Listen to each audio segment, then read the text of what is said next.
আজকে ভেক্টর অধ্যায়ের এইচএসসি ফিজিক্সের ফার্স্ট পেপারের ভেক্টর অধ্যায়ে ক্রস গুণফলের কিছু ম্যাথ প্র্যাকটিস করব। ক্রস গুণফলের এই আজকে একটা উদ্দীপক থেকে যতগুলো ম্যাথ প্র্যাকটিস করব আশা করা যায় এর বাইরে আর কোনো ম্যাথ ক্রস গুণ থেকে করতে হবে না। এটা আমাদের academic life plus admission life সবগুলোকে কভার করবে আশা করা যায়। তার আগে ক্রস গুণফল কি জিনিস আরেকবার একটু তোমাদের মনে করাই দেই। ক্রস গুণফল হচ্ছে যে গুণফলের মাধ্যমে দুইটা ভেক্টর রাশিকে গুণ করলে আউটপুট একটা আরেকটা ভেক্টর রাশি পাওয়া যায়। দুইটা ভেক্টর রাশিকে গুণ করলে আউটপুট আরেকটা ভেক্টর রাশি পাওয়া যাবে। যদি এই ধরনের কোনো গুণ থাকে সেটাকে আমরা বলবো হচ্ছে ক্রস গুণ বা ভেক্টর গুণ। এক্ষেত্রে ইনপুট আকারে থাকে হচ্ছে দুইটা ভেক্টর রাশি এবং আউটপুট আকারেও থাকে হচ্ছে একটা ভেক্টর রাশি। সাধারণভাবে দুইটা ভেক্টর রাশি যদি এরকম কল্পনা করা হয়, ধরো এ একটা ভেক্টর রাশি, বি আরেকটা ভেক্টর রাশি, দুইটা ভেক্টর রাশির মধ্যবর্তী কোণ যদি থিটা থাকে তাহলে তাদের ক্রস গুণফল এ ক্রস বি সমান সমান হবে এ বি সাইন থিটা, তার সাথে থাকে হচ্ছে ইটা। এই ইটা দ্বারা কি বোঝায়?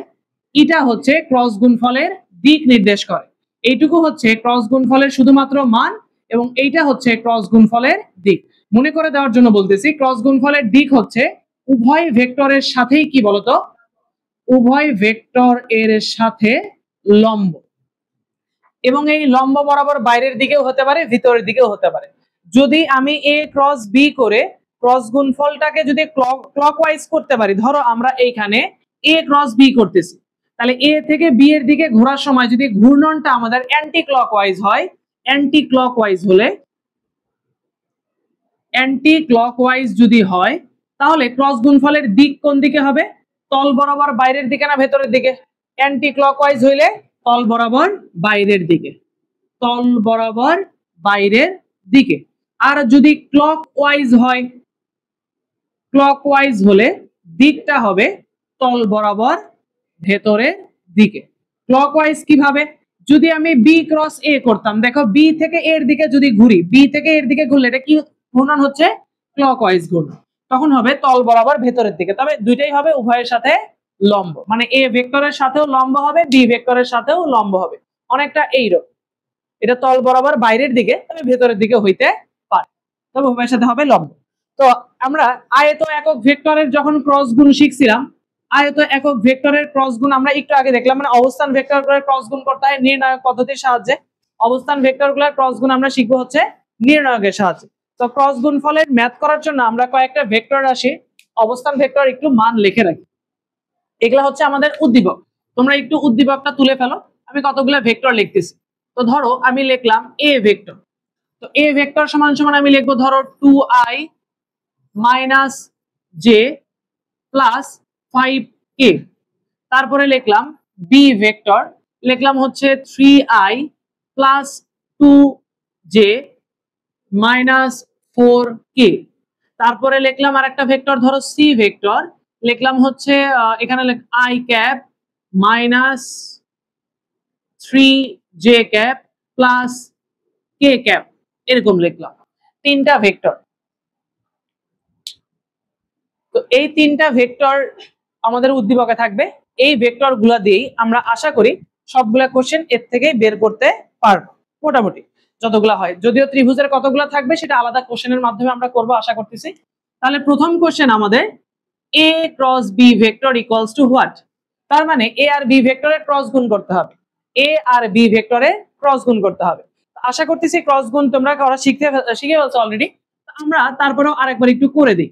তো এ ক্রস বি ভেক্টর আমরা অবশ্যই নির্ণায়কের সাহায্যে করব। প্রথমে আই লিখবো, তারপরে জে, তারপরে কে। প্রথমে যেহেতু এ ভেক্টর আছে তাই এ ভেক্টরের আই এর সহগগুলা প্রথমে লিখবো। এ ভেক্টরের আই এর সহগ কত? 2। বি ভেক্টরের আই এর এ ভেক্টরের জে এর সহগ হচ্ছে -1 এবং কে এর সহগ হচ্ছে 5। তারপরে আছে বি ভেক্টর, তাহলে বি ভেক্টরের আই এর সহগ লিখবো 3, বি ভেক্টরের জে এর সহগ 2, কে এর সহগ হচ্ছে -4। খেয়াল রাখবা মাঝে মাঝে আই জে কে উল্টা পাল্টা করা থাকে, মাঝখানে জে না দিয়ে মাঝখানে আইও থাকতে পারে, তুমি কিন্তু বুঝে বুঝে বসাবো। আচ্ছা, এবার ক্রস গুণফল করব নির্ণায়কের সাহায্যে। তাহলে প্রথমে আই ক্যাপ আমি তুলবো, ব্র্যাকেটে দেখো আড়াআড়ি গুণ, আই ক্যাপ বরাবর রো কলাম কিন্তু বাদ চলে যাবে, এই বরাবর রো এই বরাবর কলাম, কলাম এবং রো সব বাদ। তাহলে আড়াআড়ি গুণ করতেছি -1 ইনটু -4, কত আসতেছে? +4। একবার আড়াআড়ি গুণ করার পরে সূত্র অনুযায়ী মাইনাস দিব, সূত্রের মাইনাস, 5 দুগুণ 10, মাঝখানে হচ্ছে জে, তার আগে দিলাম হচ্ছে মাইনাস। মাইনাস দেওয়ার পরে আমি যে বরাবর রো কলাম বাদ দিয়ে দিব, যে বরাবর রো কলাম আমি বাদ দিয়ে দিছি। বাদ দেওয়ার পরে কি থাকতেছে 2 এবং -4, তাহলে আসলো -8। তারপরে আসতেছে 3 এবং 5। ভালো কথা, একটা জিনিস একটু আমি অ্যাড করি, না হবে সমস্যা নেই, পরের বার -8, তারপরে আসতেছে কত 3 5 15, তারপরে হচ্ছে প্লাস কে ক্যাপ, তাহলে কে বরাবর রো কলাম বাদ, কে বরাবর যদি রো কলাম বাদ দিয়ে দেই তাহলে 4 2 দুগুণে আসবে 4। দেখো এবার একটু চিন্তা করো, সূত্রের একটা মাইনাস আছে তাই না, একবার আড়াআড়ি গুণ করার পরে সূত্রের মাইনাস, আর এখানে আরো একবার দেখো কে বরাবর রো কলাম যদি বাদ দেই 2 আর 2 4 হইলো, সূত্রের মনে মনে একটা মাইনাস আছে, এই যে সেই মাইনাস। তারপরে এই আড়াআড়ি গুণ করব, 3 আর -1 গুণ করলে -3, সেই মাইনাসে মাইনাসে আবার প্লাস। কথাটা কি বুঝতে পারছো? এখন দেখো ম্যাথের নিয়ম অনুসারে আরেকটা কাজ করা যায়, আমরা মাঝখানের এই অংশটাকে মাইনাস দিয়ে লিখছি না, এটাকে কেউ চাইলে প্লাস দিয়ে লিখতে পারে, মানে কেউ চাইলে এটাকে প্লাস জে আকারে লিখতে পারে। কিভাবে? ধরো এখানে আমি প্লাস জে দিলাম, তাহলে যখন আমি জে হিসাব করতেছি তাহলে এই বরাবর রো কলাম বাদ, তুমি যখন সূত্রের মাইনাসের পরিবর্তে প্লাস লিখছো তখন আড়াআড়ি গুণ করার সময় এই ক্রসটা আগে গুণ না করে অপোজিটটা আগে গুণ করবে, অপোজিটটা আগে গুণ করলে আগে আসবে কত 15, তারপরে মাইনাস দিলে কত আসবে +8, +8 আসবে না?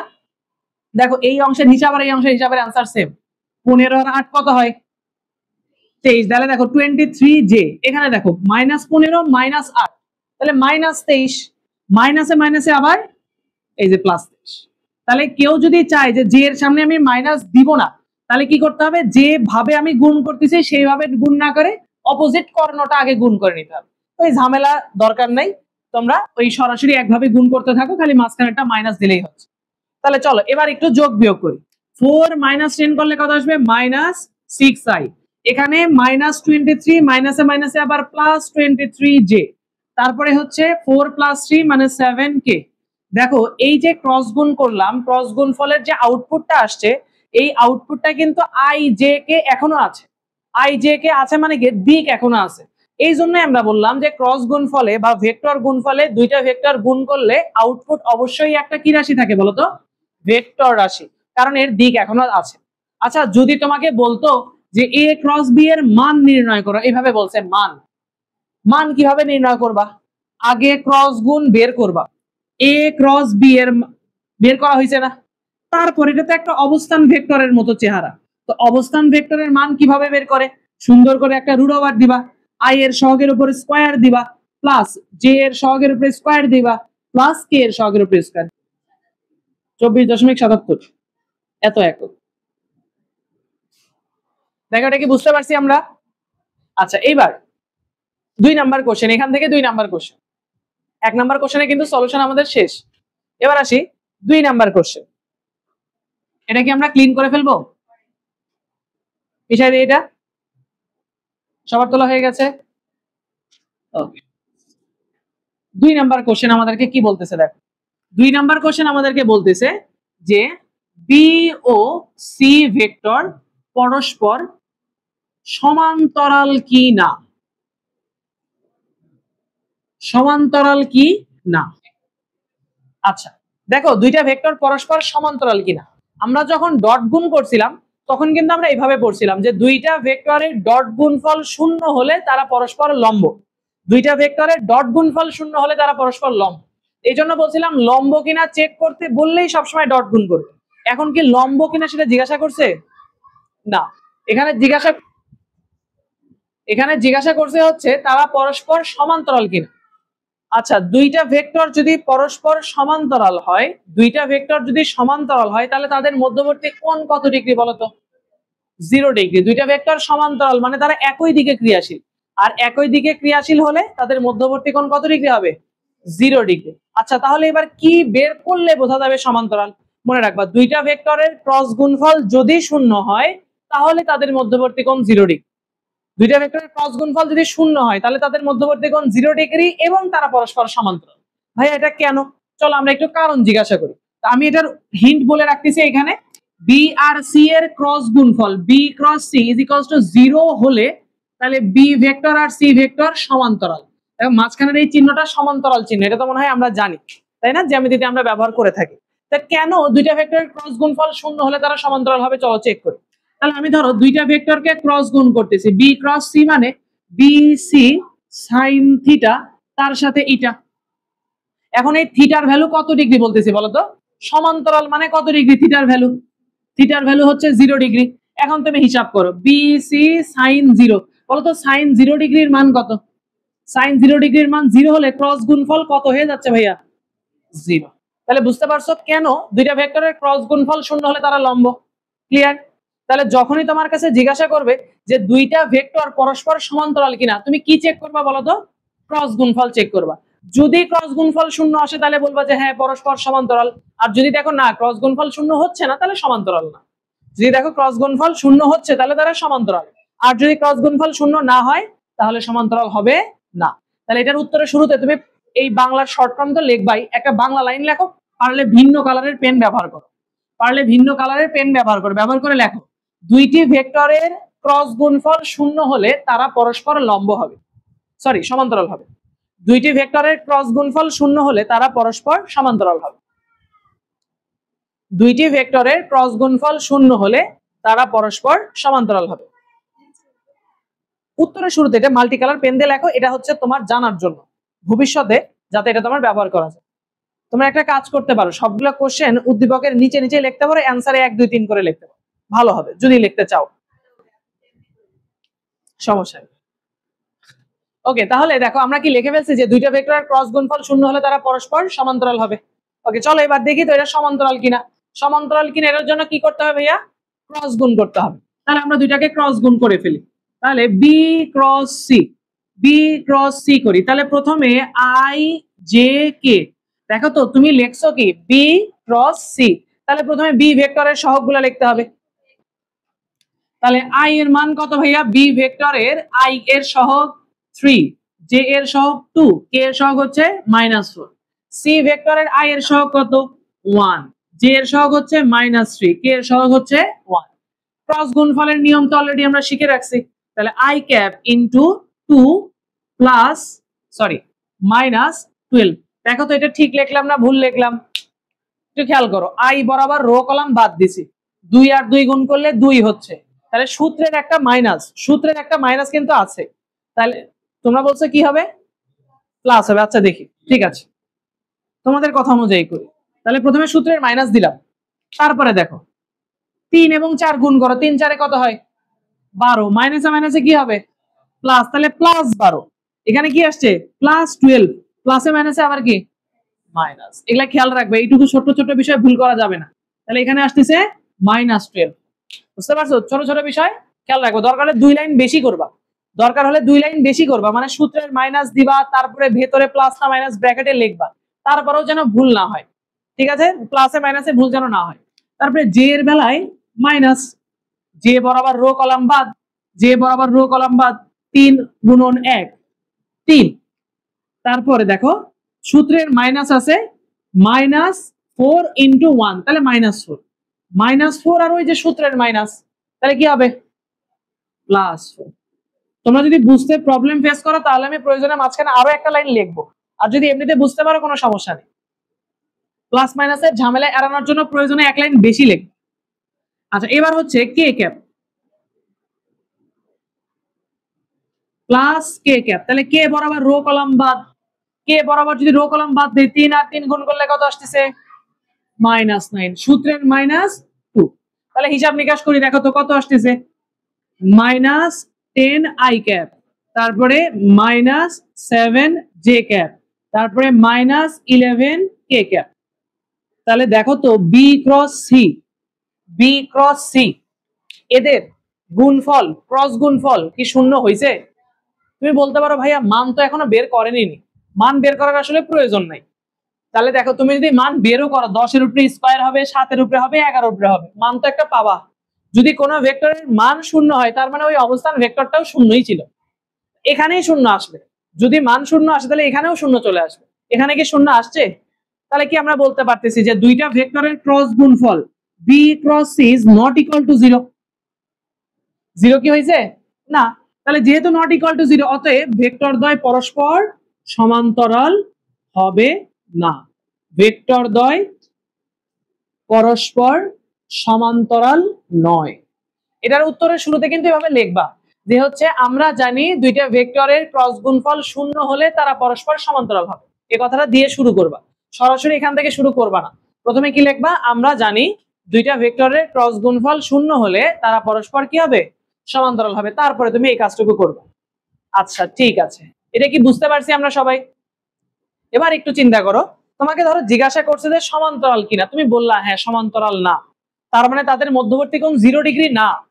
তোমাকে এখন যদি জিজ্ঞেস করে ঠিক আছে 0 ডিগ্রি না, তাহলে মধ্যবর্তী কোণ কত ডিগ্রি? তাহলে দুইটা ভেক্টরের মধ্যবর্তী কোণ বের করতে বলতে পারে না? দুইটা ভেক্টরের মধ্যবর্তী কোণ আমরা কিন্তু ক্রস গুণফলের সাহায্যেও করতে পারি। দুইটা ভেক্টরের মধ্যবর্তী কোণ ক্রস গুণফলের সাহায্যেও করতে পারি। তোমাদের যখন ডট গুণ পড়াইছিলাম তখন কিন্তু বিষয়টা বলছিলাম যে দুইটা ভেক্টরের মধ্যবর্তী কোণ ডট গুণফলের সাহায্যেও করা যায়, ক্রস গুণফলের সাহায্যেও করা যায়। তবে ডট গুণফল দিয়ে করা ইজি। কেন ইজি সেটা দেখাই। ধরো তোমাকে এখানে বলছে, যেটা কখনোই বলে না যে দুইটা ভেক্টরের মধ্যবর্তী কোণ ক্রস গুণফলের সাহায্যে নির্ণয় করে, এটা কখনো এভাবে বলে না, শুধু কোণ বলে। আমি তোমাকে এভাবে ধর অ্যাডিশনাল একটা কোশ্চেন বললাম, বি ও সি ভেক্টর এর মধ্যবর্তী কোণ ভেক্টর গুণের সাহায্যে নির্ণয় করো।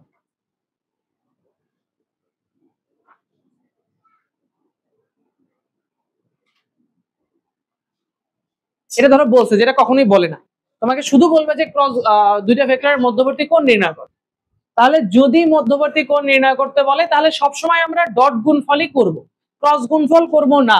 এখন আমি এই প্রশ্নের উত্তরটা করে তোমাকে দেখাবো যে কেন আমরা ক্রস গুণফল করব না। চলো দেখি কেন আমরা ক্রস গুণ করব না।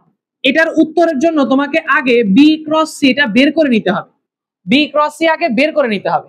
বি ক্রস সি আমি একটু আগের ম্যাথে করে দেখাইলাম, তাই নতুন করে আর আমি করে দেখাবো না, শুধু তোমাকে সাজায় দেখাচ্ছি যে হ্যাঁ এরকম করে আগে বি ক্রস সি করে নিতে হবে। বি ক্রস সি এর অ্যান্সার আমরা কত পাইছি ভাইয়া?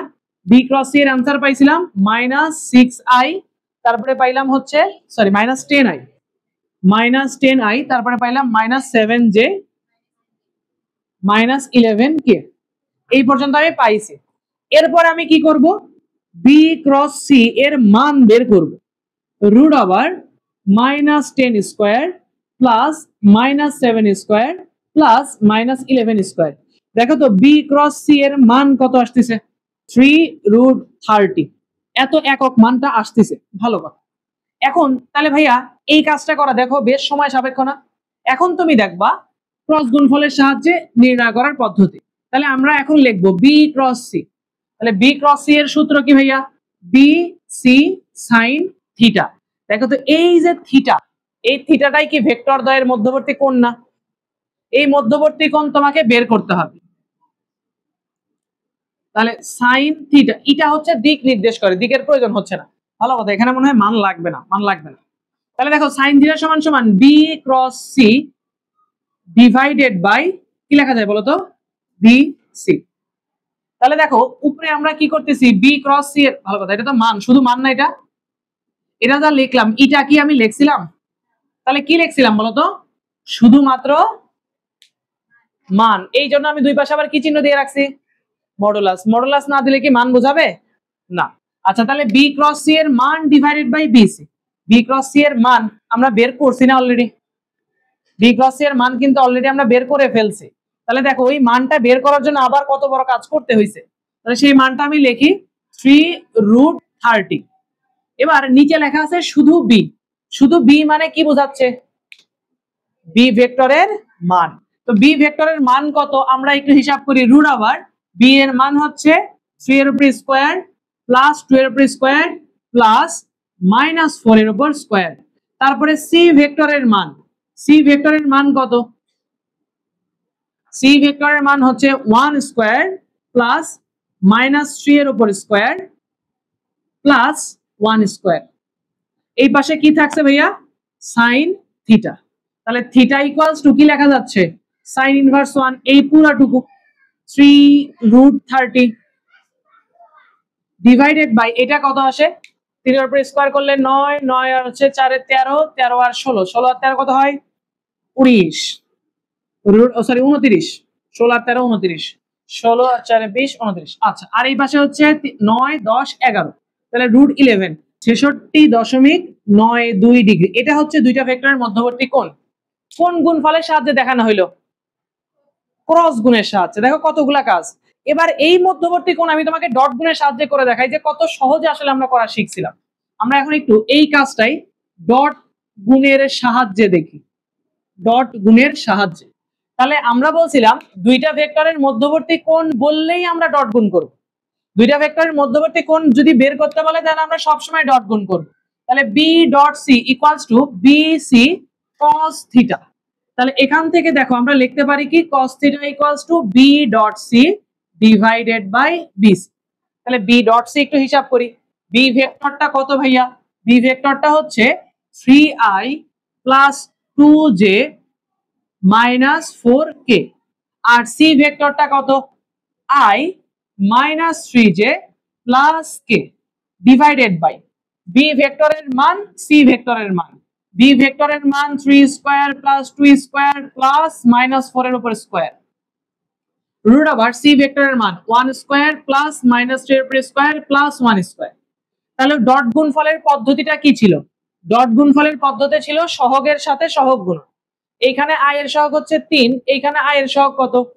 1। তাহলে 3 আর 1 গুণ করলে 3, 2 3 কত আসতেছে? মাইনাস 6, প্লাস আছে মাইনাস আছে, প্লাসে মাইনাসে minus, plus 4 plus 1 sorry minus 4 plus 1, তাহলে মাইনাস 4 ডিভাইডেড বাই এখানে হচ্ছে রুট ওভার 29, এখানে হচ্ছে রুট ওভার 11।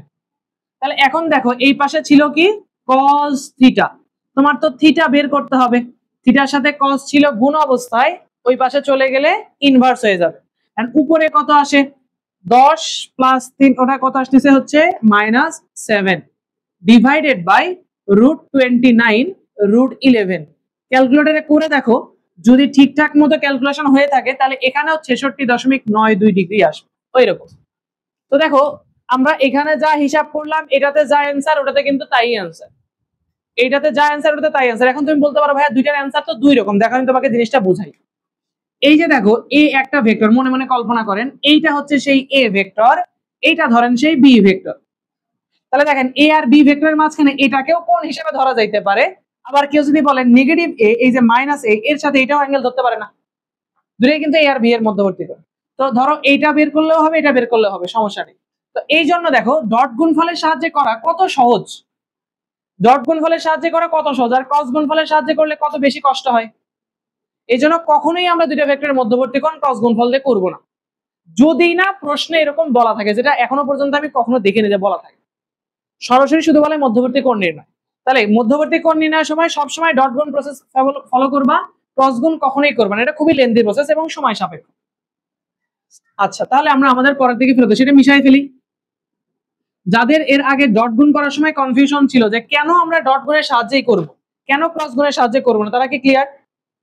ওকে, তাহলে এবার দেখো আমরা 2 নাম্বার কোশ্চেন করতে করতে এদিকে আসছিলাম। 2 নাম্বার কোশ্চেন আমাদের কি লেখা ছিল? দুইটা ভেক্টর পরস্পর সমান্তরাল কিনা। তাহলে দুইটা ভেক্টর সমান্তরাল কিনা এটার জন্য আমরা কি করছিলাম বলতো? ক্রস গুণ করছিলাম। দুইটা ভেক্টরের ক্রস গুণফল যদি শূন্য হয় তখন যা তারা পরস্পর কি হবে? তারা পরস্পর সমান্তরাল হবে। এখন এই ম্যাথটা যদি এমসিকিউতে আসে, অ্যাডমিশনে আসছে বা এমসিকিউতে আসে, তুমি কি ক্রস গুণফল করে এত সময় নষ্ট করলে তোমার হবে? এমসিকিউতে ধরো 40 থেকে 50 সেকেন্ড সময় পাবে একটা এমসিকিউ সলভ করতে। তাহলে তুমি কিভাবে এই এত বড় ক্যালকুলেশনটা অতি সহজে করবে? তার জন্য কিছু ট্রিক্স আছে। এমসিকিউ ট্রিক্সটা একটু খেয়াল রাখো। 2 নম্বরে যে সমান্তরাল কিনা তার জন্য এমসিকিউ প্লাস অ্যাডমিশনের জন্য কিছু ট্রিক্স। এমসিকিউ প্লাস অ্যাডমিশনের জন্য যে দুইটা ভেক্টর আগে শোনো, তারপরে তুমি তোমার মতো লেখো। যে দুইটা ভেক্টর নিয়ে কথা বলছে তাদের আই এর সহগের অনুপাত, জে এর সহগের অনুপাত এবং কে এর সহগের অনুপাত যদি সমান হয় তাহলে তারা পরস্পর সমান্তরাল হবে। কি কি বলছি? আই এর সহগের অনুপাত, জে এর সহগের অনুপাত এবং কে এর সহগের অনুপাত, প্রত্যেকটা সহগের অনুপাত সমান হওয়া লাগবে। তাহলে দেখি তো অনুপাত সমান কিনা। বি আর সি, তাই না? বি ভেক্টরের আই এর সহগ কত? 3, যে আই এর সি ভেক্টর আই এর সহগ কত? 1। এই অনুপাত তারপরে জে এর সহগ 2 - 3 অনুপাত কি সমান হয়েছে? এরা দুজন কি সমান? এখানেই বলে দিতে পারবো যে না এরা সমান্তরাল নয়। বুঝতে পারছো? আর কি করার দরকার আছে? কয় সেকেন্ড লাগবে এটা চেক করতে? 5 সেকেন্ড। 5 সেকেন্ড লাগবে। আবার তুমি চাইলে অন্য দুইটা চেক করতে পারো, দেখো ওরা সমান্তরাল কিনা। এটা আছে -4 আছে 1, এটা কি সমান? তাহলে তো হবে না। প্রত্যেকটারই অনুপাত কি হওয়া লাগবে? সমান হওয়া লাগবে। তাহলে তুমি চাইলে বাংলাটা এভাবে লিখতে পারো, ভেক্টর দ্বয়ের আই এর সহগের অনুপাত, জে এর সহগের অনুপাত, কে এর সহগের অনুপাত সমান হলে তারা পরস্পর সমান্তরাল হবে। এইভাবে আমরা লিখতে পারি আই এর সহগ এর অনুপাত ইকুয়ালস টু জে এর সহগ এর অনুপাত ইকুয়ালস টু কে এর সহগ এর অনুপাত। যদি সমান হয় হলে ভেক্টর দ্বয় কি হবে বলতো? পরস্পর সমান্তরাল হবে। এখন এটা যে আসলেই সত্য, এটা যে আসলেই কাজ করে, এটা একটা চেক করি আমরা, তা আসলে এই ঘটনা সত্য কিনা, আসলে এই জিনিসটা কাজ করে কিনা। আমরা তো এমনি এমনি বললে হবে না। ধরো আমি দুইটা ভেক্টর দিলাম, ধরো পি নামক একটা ভেক্টর, ধরো I cap plus 3 J cap plus 2 K cap.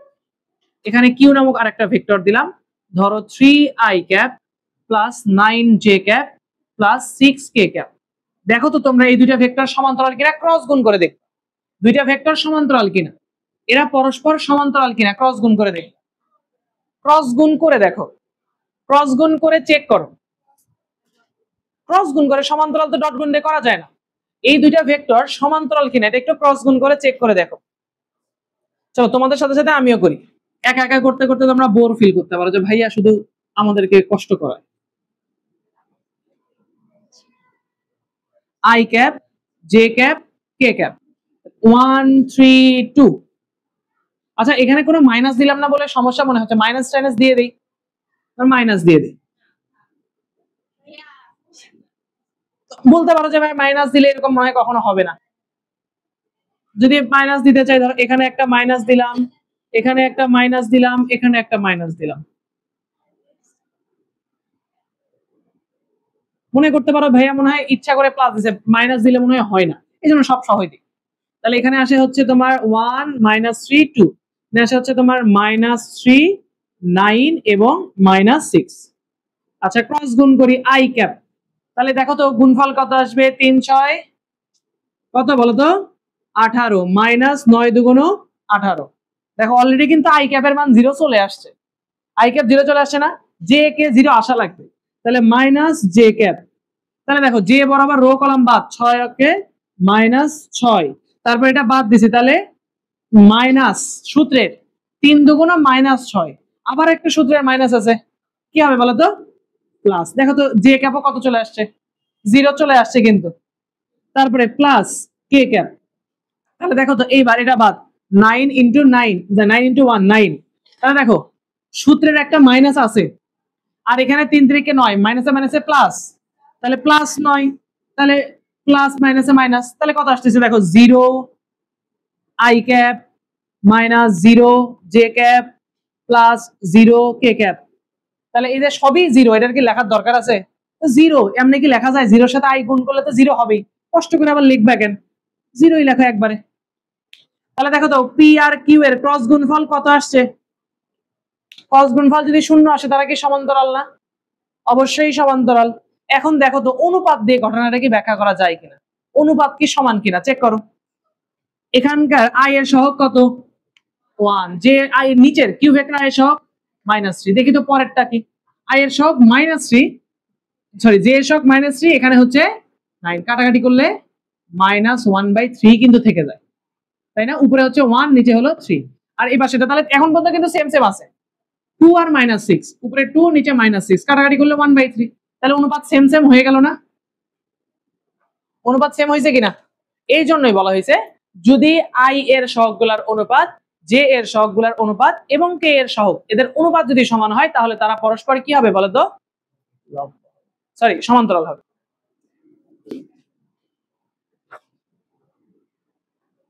আচ্ছা এইবার তুমি দেখো আরেকটা কোশ্চেন লেখো, ভেক্টর ত্রয় সমতলীয় কিনা?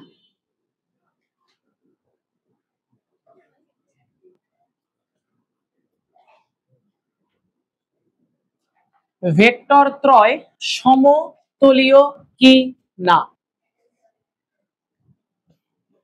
তিনটা ভেক্টর একই তলে অবস্থিত কিনা? তিনটা ভেক্টর একই তলে অবস্থিত কিনা,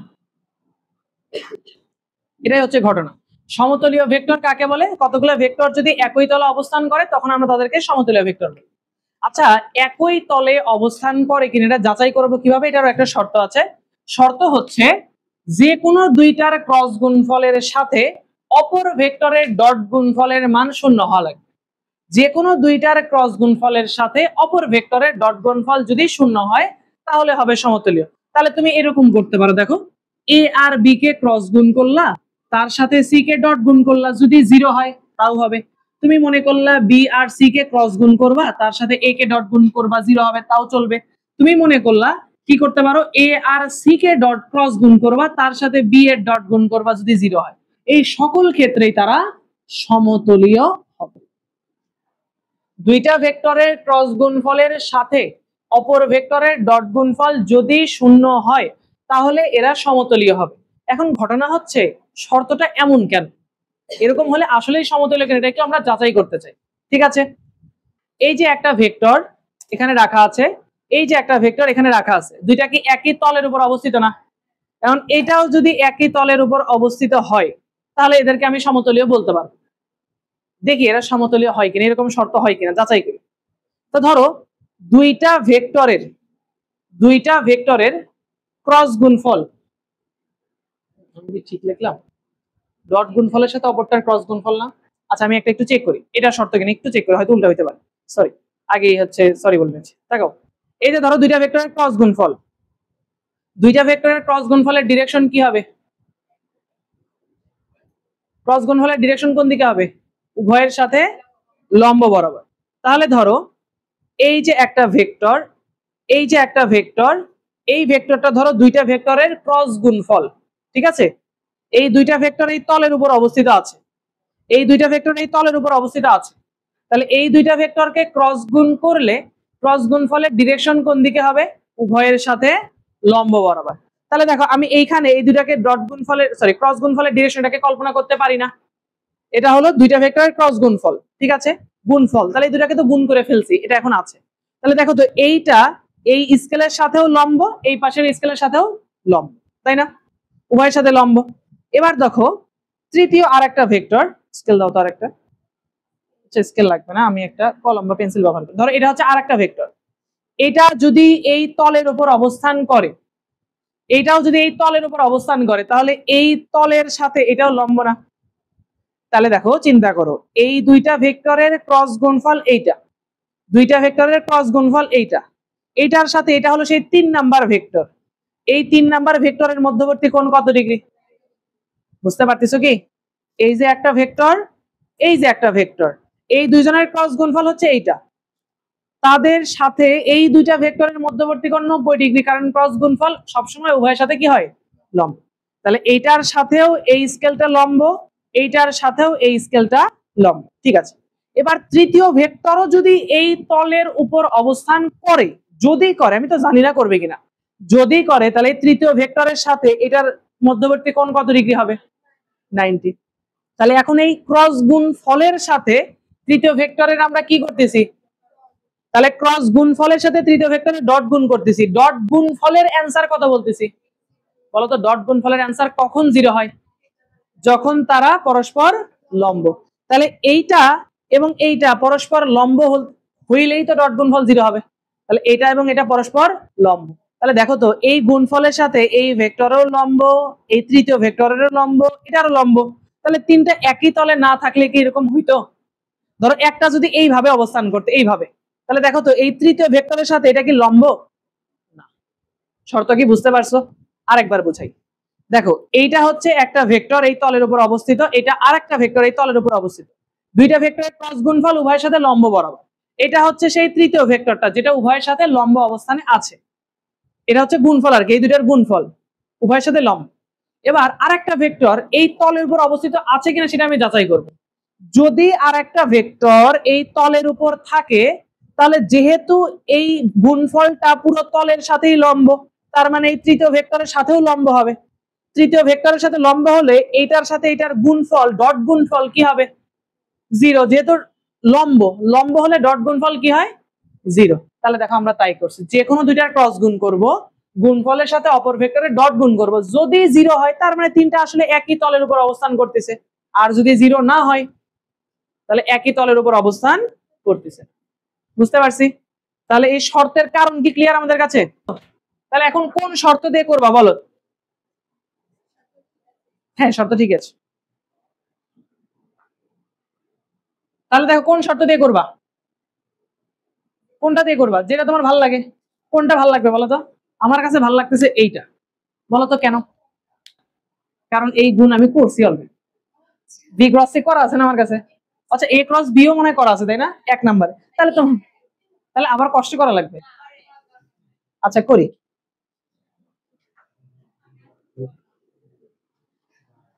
তাহলে দেখো ভেক্টর দ্বয় সমতলীয় কেমনে চেক করবা সমতলীয় কিনা? দুইটা ভেক্টরের ক্রস গুণফলের সাথে অপর ভেক্টরের ডট গুণ করবা। যদি দুইটা ভেক্টরের ক্রস গুণফলের সাথে অপর ভেক্টরের ডট গুণ 0 হয় তাহলে কি হবে? সমতলীয়। যদি 0 না হয় তাহলে চেক করবা। তাহলে আমরা কি করব? দুইটা ভেক্টরের ক্রস গুণ করব। কোনটা কোনটা করতে বললাম? এ আর সি, তাই না? এ আর সি। তাহলে এ ভেক্টরের আই জে কে এর সহগ 2 -1 এবং হচ্ছে 5। সি ভেক্টরের 1 -3 1। তাহলে আই ক্যাপ লিখলাম, আই বরাবর রো কলাম বাদ আর আর গুণ করলাম, কত আসছে? -1। তারপরে প্লাস 15, দেখ -1 মাইনাস মাইনাসে মাইনাসে আবার প্লাস। আচ্ছা, মাইনাস জে ক্যাপ, তারপরে 2 আর 1 গুণ করলে 2 -5। ঠিক আছে না? ঠিক আছে না, ভুল হয়েছে বলো? ঠিক আছে। প্লাস কে ক্যাপ, কে বরাবর রো কলাম বাদ, 3 দোকানে -6 না, -6। তারপরে হচ্ছে মাইনাস মাইনাসে মাইনাসে প্লাস। আচ্ছা, তাহলে হচ্ছে কত হয়? +3। তারপরে হচ্ছে মাইনাস ক্রস করা হয়েছে সাথে অপর ভেক্টর করতে হবে। অপর ভেক্টর কি আছে? বি আছে। এ ক্রস সি ডট কত? এ ক্রস বি কত? 14i plus 3j minus 5 cap. B vector 3i cap plus 2j cap minus 4k। Dot গুণ নিয়ম সবগুলোর গুণ হবে। এখানে কত? এখানে আয়ের সহগ 3 14 কত হয়? 42। 3 আর 2 করলে কত হয়? 6 প্লাস 4 5 কি করার দরকার আছে? কোনটা মাইনাস আসেনি, তাহলে কত হইতে পারবে? তাহলে কত আসতেছে? 68।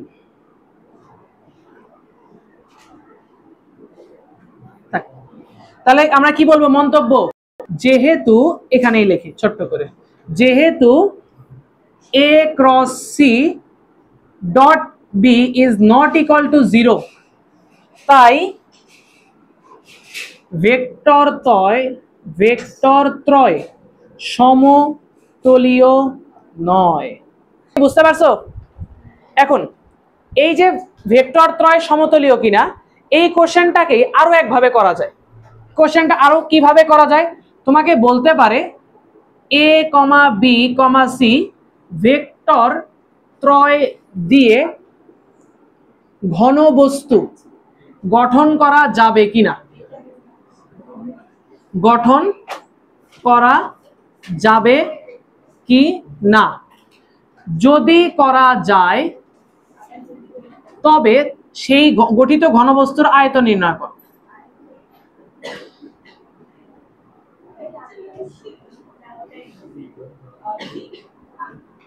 ওই কোশ্চেন আর এই কোশ্চেন সেম, মানে উত্তর সেম।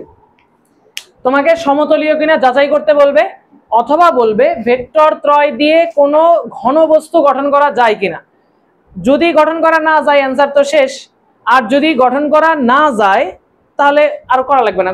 গঠন করা গেলে কি করতে হবে? তার আবার আয়তন বের করতে হবে। এখন তুমি একটা জিনিস একটু চিন্তা করো, ঘনবস্তুর তল কয়টা থাকে বলো তো? 6টা তল। ঘনবস্তু গঠন করার জন্য কয়টা অক্ষ লাগে? অক্ষ লাগে মিনিমাম 3টা। দৈর্ঘ্য আছে, প্রস্থ আছে, উচ্চতা আছে। দেখো 3টা ভেক্টর যদি একই তলের উপর অবস্থান করে তাহলে সবগুলা এক্স ওয়াই অক্ষী তলের উপর যদি অবস্থান করে তাহলে এক্স ওয়াই তলের মধ্যেই আছে। যদি এইদিকে চিন্তা করো তাহলে ওয়াই জেড তলের উপর, এই পাশে চিন্তা করলে এক্স জেড তলের উপর, একই তলের উপর অবস্থান করতেছে, তাহলে ঘনবস্তু গঠন করার জন্য দৈর্ঘ্য আছে, প্রস্থ আছে, উচ্চতা কি আছে, তাহলে ঘনবস্তু হবে। ঘনবস্তুর জন্য দৈর্ঘ্য, প্রস্থ, উচ্চতা তিনটাই থাকা লাগবে। তাহলে একই তলে অবস্থান করলে ঘনবস্তু কি তৈরি করা যাবে না। আর যদি একই তলে অবস্থান না করে ওই রকম যদি অন্য কোনো তল হয় তাহলে তো আরেকটা অক্ষ চলে আসলো, তাহলে কি করা যাবে, ঘনবস্তু গঠন করা যাবে। তাহলে দেখো যারা সমতলীয় তাদের দিয়ে কি ঘনবস্তু বানানো যাবে না, আর যদি সমতলীয় না হয় বানানো যাবে। তাহলে এই যে একটু আগে শর্ত লিখলাম, শর্তটা কি ছিল, শর্তটা ছিল যদি ধরো যে কোনো দুইটার ক্রস গুণফলের সাথে অপর ভেক্টরের ডট গুণফল 0 হলে এরা কি বলতো সমতলীয়। সমতলীয় মানে ঘনবস্তু বানানো যাবে না। এই দেখো কথাটা কি বুঝতে পারতেছো, সমতলীয় হলে গঠন করা যাবে না। কিন্তু যদি ভাইয়া সমতলীয় না হয়, এ ক্রস বি এর ডট গুণফলের সাথে ক্রস গুণফলের সাথে অপর ভেক্টরের ডট গুণফল যদি 0 না হয় তাহলে তো সমতলীয় না। তাহলে কি এরা সমতলীয়? সমতলীয় যদি হয় তাহলে ঘনবস্তু বানানো যাবে। তাহলে ঘনবস্তু বানানো যাবে। আচ্ছা ঘনবস্তু বানানো আয়তন, এই অ্যানসারটাই হবে ঘনবস্তুর আয়তন। দুইটা ভেক্টর ক্রস গুণফল অপর ভেক্টরের গুণফল করে যে অ্যানসারটা পাইলা ওই অ্যানসারটা গঠিত ঘনবস্তুর আয়তন। তাহলে A dot B sorry A cross B dot C is equals to এর মান কি হবে গঠিত ঘনবস্তুর আয়তন। তাহলে দেখো দুইটা ভেক্টরের ক্রস গুণফলের সাথে যদি ভেক্টরের ডট 0 হয় তাহলে তারা সমতলীয়। সমতলীয় হলে তাদেরকে দিয়ে কোনো ঘনবস্তু বানানো, আর যদি সমতলীয় না হয় তাহলে তাদেরকে দিয়ে ঘনবস্তু বানানো যাবে। তাহলে তার আয়তন কি হবে, এই যে লাস্টে অ্যানসারটা আসছে এটাই হচ্ছে তার আয়তন। তাহলে বলো তো আমাদের এই প্রশ্ন বলছে যে ঘনবস্তু গঠন করা যাবে কিনা। ঘনবস্তুকে গঠন করা যাবে, যাবে, কারণ শূন্য হয়নি। যদি ঘনবস্তু গঠন করা যায় তাহলে সেই গঠিত ঘনবস্তুর আয়তন 68। 68 একক, মাইনাস তো মান হিসেবে আসবে না। মান যখন বলবা ঘনবস্তুর আয়তন তো ঋণাত্মক হইতে পারে না, তাহলে শুধু বলবা যে 68 একক। তাহলে এটাই হচ্ছে গঠিত ঘনবস্তুর আয়তন, এটাই হলো ঘনবস্তুর আয়তন। এত ঘন একক লে হবে না, কিন্তু এভাবে ঘন সেন্টিমিটার হলে ঘন মিটার, মিটার হলে ঘন মিটার, কিলোমিটার হলে ঘন কিলোমিটার। এই বুঝতে পারছো সমতলীয় কিনা বা ঘনবস্তু গঠন করা যাবে কিনা। এই উদ্দীপকের সাথে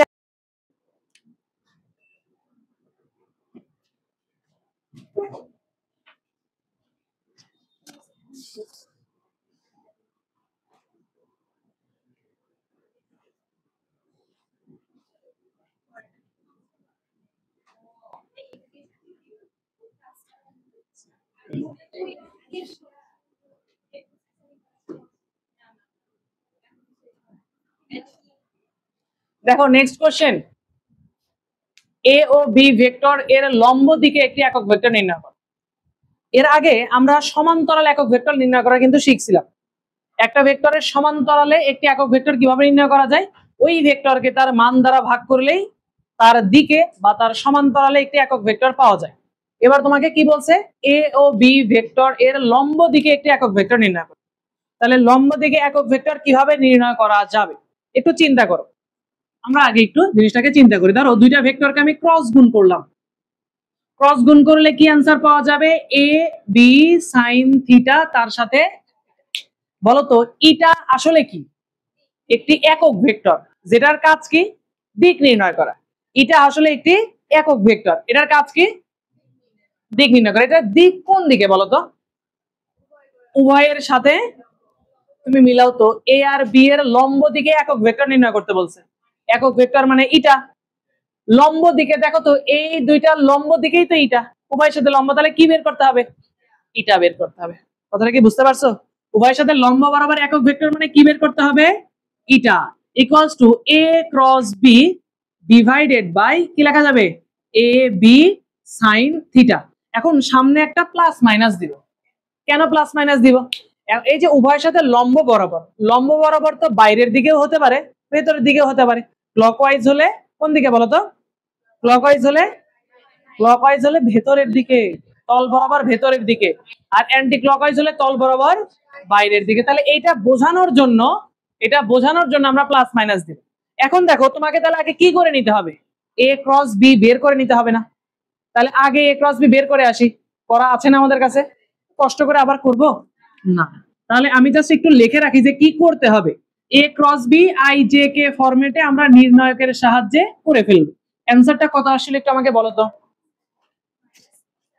-6i plus 23j plus 7k, এটা হচ্ছে এ ক্রস বি ছিল।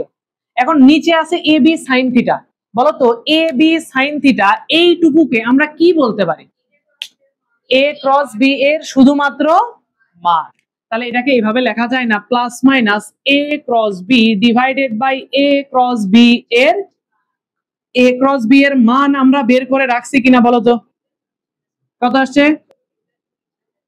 7 7 এত এক। ঠিক আছে, বুঝতে পারছে কি? দুইটা ভেক্টরের লম্ব দিকে একক ভেক্টর নির্ণয় করতে বললে তাদের ক্রস গুণ করবা, তারপরে তার মান বের করবা। ক্রস গুণ করবা, তারপরে তার মান বের করবা। মান বের করার পরে এখন আমরা যে সিস্টেমটা তো জানি। এখন দেখো, এখন কি করব? আমরা জানি eta equals to plus minus কি করা যাচ্ছে? A cross B divided by A cross B এর মান। প্লাস মাইনাস এ ক্রস বিটা কত? -6i plus 23j plus 7k divided by A cross B এর মান কত? 24.77। এটাই आंसर। কিছু কিছু গাইডে একটু সুন্দর করে সাজানো আছে। Plus minus -6 divided by 24.77i plus 23 divided by 24.77j plus 7 divided by 24.77k। বলো তো কি করছে ওরা? এই ভাগ তো প্রত্যেকের নিচেই আছে, একটু আলাদা করছে মেকআপ টেকআপ করে সুন্দর করার জন্য। তোমার যদি মনে চায় মেকআপ করবা তাহলে করো, আর যদি মনে চায় যে আমি ন্যাচারালি সুন্দর তাহলে ওভাবে রেখে। এটা কি বুঝতে পারছি আমরা?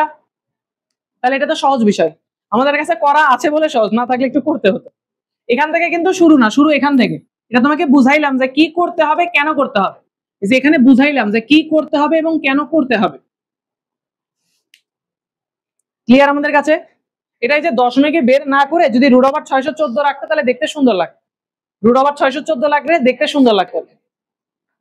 তুমি যদি মনে করো আমি ন্যাচারালি বিউটিফুল তাহলে দরকার নেই, আর যদি মেকআপ লাগে তাহলে এগুলো করবো। আচ্ছা, এটা হয়ে গেছে। এবার ক্রস গুণফলের সাহায্যে ক্ষেত্রফল নির্ণয় করা যায়। হেডিং দাও, ক্রস গুণফলের সাহায্যে ক্ষেত্রফল নির্ণয়।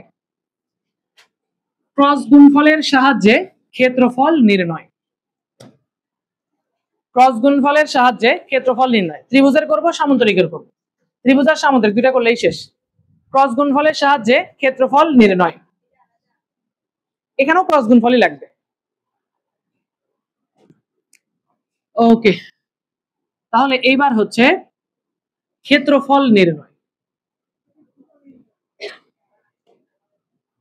আচ্ছা, আমি একটার প্রমাণ দেখাবো, বাকিগুলোর প্রমাণ আর দেখাবো না, প্রমাণ জীবনেও লাগে না।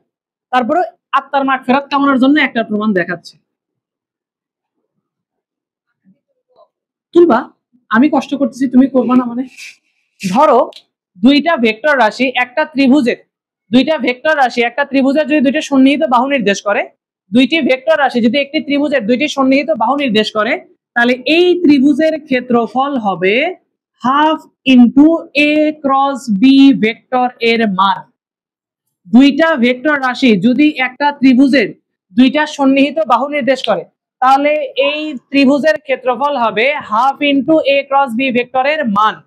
এখন প্রশ্ন হচ্ছে, এটা না হয় সূত্র আপনি লিখলেন, আমি বিশ্বাস করব না। কেন করব? এই সূত্র এরকম কেন? ধরো তুমি বললা যে কেন এরকম সূত্র, চলো আমরা একটু চেক করি। তাকাও একটু, দুইটা ভেক্টরের মধ্যবর্তী কোণ আমি কল্পনা করলাম থিটা। দুইটা ভেক্টরের মধ্যবর্তী কোণ কল্পনা করলাম থিটা। এখন দেখো তো, যদি এ বরাবর বি এর লম্ব বিক্ষেপ বের করতে চাই, তাহলে এতটুকু বি cos থিটা হবে কিনা? দেখো তো, এ বরাবর বি এর লম্ব বিক্ষেপ এতটুকু বি cos থিটা। তাহলে এখন ত্রিভুজের ক্ষেত্রফল নির্ণয়ের যে সাধারণ সূত্র সেটা তুমি আমাকে বলবা। ত্রিভুজের ক্ষেত্রফল নির্ণয়ের সূত্র কি? হাফ গুণন ভূমি গুণন উচ্চতা। এবার দেখো এই ত্রিভুজের ভূমি কতটুকু? এ ভেক্টর, এ ভেক্টর। আর উচ্চতা কতটুকু? দেখো এই দিক বরাবর যদি বি কস থিটা হয়, ভূমি বরাবর যদি বি কস থিটা হয়, এই বরাবর কি আসবে? B sine theta. দেখো তো এইটুকু এই ত্রিভুজের উচ্চতা না? তাহলে উচ্চতাটা কি আসতেছে? B sine theta. তাকাও তো এ বি সাইন থিটা মানে কি বোঝায়? ক্রস গুণফলের শুধুমাত্র দেখো তো হাফ ইন্টু এ ক্রস বি এর মান আসছে, এটাই আমরা লিখছিলাম। এটা হচ্ছে সুন্দর একটা ছোট্টখাট্ট কিউট একটা প্রমাণ, যেটা লাগে না, বুঝছো? তাহলে ত্রিভুজের ক্ষেত্রফল হয়ে গেল। এবার সামান্তরিক, সামান্তরিকের ক্ষেত্রফল। সামান্তরিক দেখতে কিছুটা এইরকম। ধরো এ একটা ভেক্টর, বি একটা ভেক্টর, দুইটা ভেক্টর রাশি যদি একটি সামান্তরিকের দুইটা সন্নিহিত বাহু হয়, দুইটা ভেক্টর রাশি যদি একটি সামান্তরিকের দুইটা সন্নিহিত বাহু হয়, তাহলে তাহলে কি হবে ভাইয়া? তার ক্ষেত্রফল হবে, তার ক্ষেত্রফল হবে ওই দুইটা ভেক্টরের ক্রস গুণফলের মান।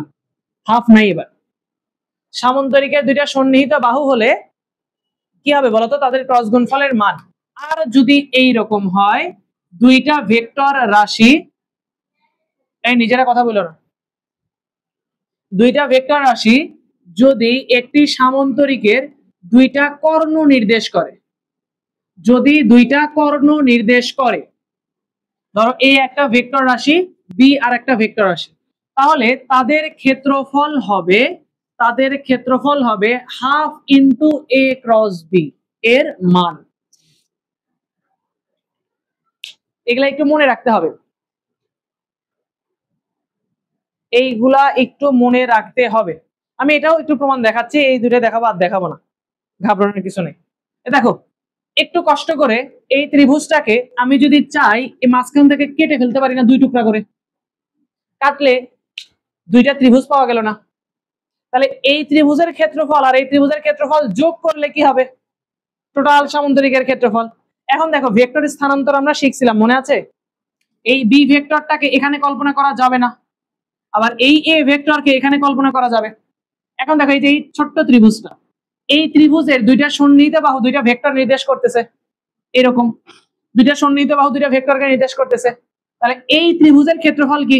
হাফ ইন্টু এ ক্রস বি এর মান। এই পাশের এই ত্রিভুজের ক্ষেত্রফল কি? হাফ ইন্টু এ ক্রস বি ভেক্টরের মান। তাহলে এখন দুইটা যোগ করো, হাফ আর হাফ যোগ করলে কি হয়? এই যে শুধু এ ক্রস বি। বুঝছো? ডাউট থাকলে কোশ্চেন করতে পারেন। সামান্তরিকের বেলায় বাহু নির্দেশ করলে এ ক্রস বি, কর্ণ নির্দেশ করলে হাফ ইন্টু এ ক্রস বি। বাহু নির্দেশ করলে এ ক্রস বি, কর্ণ নির্দেশ করলে হাফ ইন্টু এ ক্রস বি। ওকে চলো একটু ম্যাথ করি। আচ্ছা আগের ওই উদ্দীপক থেকেই করি, ওই যে ওই উদ্দীপক A B C, A B C তিনটা মান দেওয়া ছিল না? লেখো ওই উদ্দীপক থেকে, আমাকে একটু উদ্দীপকটা আবার বলো। এ বি সি কত কত ছিল? এ ছিল 2i ক্যাপ প্লাস মাইনাস শুধু জে ক্যাপ। হ্যাঁ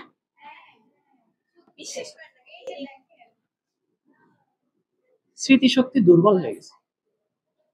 2 3 4 তাহলে কোনটা? আচ্ছা প্রথমে 3, ওই তো 3i cap plus 2j cap minus 4k cap.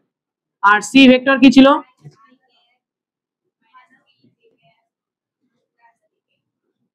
আচ্ছা এবার প্রশ্ন লেখো, এ ভেক্টর ও বি ভেক্টর, এ ভেক্টর ও বি ভেক্টর একটি ত্রিভুজের, এ ভেক্টর ও বি ভেক্টর একটি ত্রিভুজের, এ ভেক্টর ও বি ভেক্টর একটি ত্রিভুজের দুটি সন্নিহিত বাহু নির্দেশ করলে ওই ত্রিভুজের ক্ষেত্রফল নির্ণয় করো।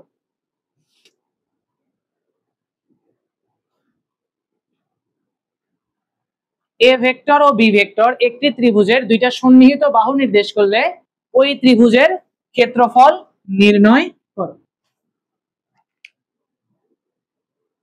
আবার ধরো বি ভেক্টর ও সি ভেক্টর একটি সামান্তরিকের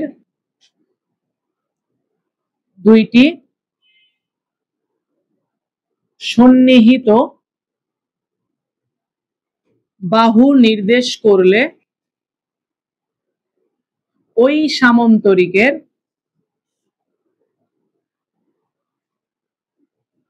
ক্ষেত্রফল নির্ণয় কর। আরেকটা, এ ভেক্টর ও সি ভেক্টর একটি সামান্তরিকের দুটি কর্ণ নির্দেশ করলে ওই সামান্তরিকের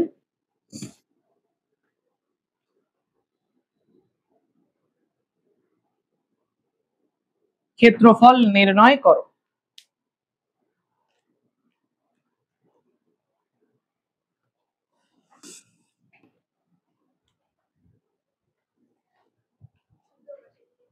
হ্যাঁ, সবগুলা করাই আছে আমাদের কাছে, মজার বিষয় সবগুলাই করা আছে, এই জন্যই উদ্দীপকটা নিলাম যাতে নতুন করে করতে না। দেখো তাহলে প্রথমটা সবার লেখা হয়েছে না প্রশ্ন? এ আর বি একটি ত্রিভুজের দুটি সন্নিহিত বাহু। আচ্ছা, দুইটা সন্নিহিত বাহু নির্দেশ করলে তার ক্ষেত্রফল এ সমান সমান কি আসে? হাফ ইন্টু এ ক্রস বি ভেক্টরের মান। এ ক্রস বি ভেক্টরের মান তো আমরা বের করে রাখছি, √614 মানে 23 দশমিক সামথিং। তাহলে বসাও। আচ্ছা, 24.77, এই তো এত বর্গ একক হয়ে গেল অ্যান্সার। আগে কিন্তু এটা বের করা লাগবে, যদি করা না থাকে আগে এ ক্রস বি এর মান বের করা লাগবে, এত ছোট হবে না। এটা সৃজনশীলের গ নম্বরে বা ঘ নম্বরে আসবে, তুমি এক লাইনে অ্যান্সার করে দিবা, এটা হবে না। আগে আগে ক্রস গুণফল বের করা লাগবে, তারপরে তার মান বের করা লাগবে, তারপরে এটা। এটা অলরেডি আমরা কত নাম্বার থেকে পাইছি বলতো? এটা হচ্ছে আমরা 1 নং হতে পাইছি। এবার পরেরটা, বি আর সি একটি সামান্তরিকের দুটি সন্নিহিত বাহু নির্দেশ করলে। সামান্তরিকের দুইটা সন্নিহিত বাহু যদি নির্দেশ করে তাহলে তার ক্ষেত্রফল কি হবে? এ তো না, এবার বি আর সি, তাই না? তাহলে বি ক্রস সি এর মান। আচ্ছা, বি আর সি এর ক্রস গুণফলের মান মনে হয় কোথাও বের করা হয়েছে, কত নম্বরে দেখো তো? বি ক্রস সি এর মান কত নম্বরে? এটা কয় নাম্বার প্রশ্নটা? মধ্যবর্তী কোণের জন্য অন্য জায়গায়ও বের করছিলাম মনে হয় নাকি? না। আচ্ছা, 3 নাম্বার হতে এটার মান কত ছিল? 30√3। আচ্ছা, 3√30 এত বর্গ একক। এটা কোথায় পাইছিলাম? 3 নং।